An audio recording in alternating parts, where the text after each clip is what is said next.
नमस्कार, बहुत बहुत स्वागत है आपका। इस बार की जो परेड होगी 26 जनवरी की, वो निश्चित तौर पर बहुत अलग होने वाली है। अलग क्यों होने वाली है इसको लेकर के सबसे पहले तो आप ये जान लीजिए कि 18 सैन्य दस्ते राष्ट्रपति को सलामी देते हुए नजर आएंगे। इसमें बहुत सारी चीजें अलग इस तरह से भी होंगी कि कुछ चीजें तो उसी तरह से होंगी, जैसे T-90 भीष्म टैंक आपको दिखेगा राजपथ पर, ब्रह्मोस आपको राजपथ पर दिखेगी, शिल्का आपको राजपथ पर दिखेगा, इसके अलावा पिनाका आपको राजपथ पर दिखेगी, और इसके अलावा भी कई ऐसी चीजें हैं, ब्रिज लेइंग टैंक भी आपको राजपथ पर दिखेंगे।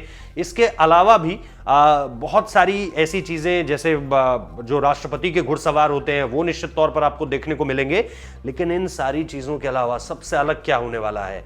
सबसे अलग होने वाला है वो आखिरी का क्षण जो कि हमेशा Su-30 MKI के द्वारा किया जाता था। सुखोई विमान आसमान में बहुत ही क्लोज आता था टुवर्ड्स द लैंड, और जमीन के बहुत करीब आते हुए वो ये कोशिश करता था कि फिर जो फ्लाई पास दिया जाए वो बिल्कुल उस जगह से दिया जाए जहां पर राष्ट्रपति प्रधानमंत्री नरेंद्र मोदी भी मौजूद होंगे। इसके अलावा विशिष्ट अतिथिगण होते हैं, बोरिस जॉनसन आने वाले थे लेकिन उनका कैंसिल हुआ कोरोना स्ट्रेन की वजह से।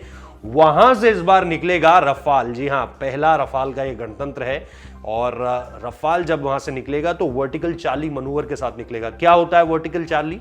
लो पास्ट होते हुए जब हल्का सा फ्लैंक करता है इस तरह से एयरक्राफ्ट, मतलब आमतौर पर ऐसे उड़ते हैं, वो ऐसा होगा हल्का सा और उसके बाद पूरा घूम जाएगा। तो इस तरह से वो 3-4 ऐसे रोटेशंस लगाता है आसमान में ऊंचा जाते हुए, उसे ही वर्टिकल चार्ली मनूवर कहा जाता है। तो ये आपको इस बार रफाल करता हुआ दिखाई देगा। हर बार ये Su-30 MKIs करते थे, तो ये सबसे ज्यादा अलग होने वाला है इस बार राजपथ की परेड पे। इसके अलावा तकरीबन 25,000 लोगों को ये एंट्री मिल रही है, वरना हजारों हजार की संख्या में लोग वहां पर मौजूद होते थे। तो इसमें हम आपको एक बात और बता दें कि जो बांग्लादेश है, बांग्लादेश की सैन्य टुकड़ी है, वो भी इसमें शामिल इस बार होने जा रही है, क्योंकि 50 साल ये जो ईस्ट पाकिस्तान से अलग होने के हैं उसका भी सेलिब्रेशन है। उसमें भारत की बहुत अहम भूमिका थी। इस वजह से ही न सिर्फ हमारी इंडियन नेवी के लिए ये बहुत ज्यादा ऐतिहासिक होने जा रहा है, बल्कि बांग्लादेश के लिए भी बहुत ज्यादा ऐतिहासिक होगा।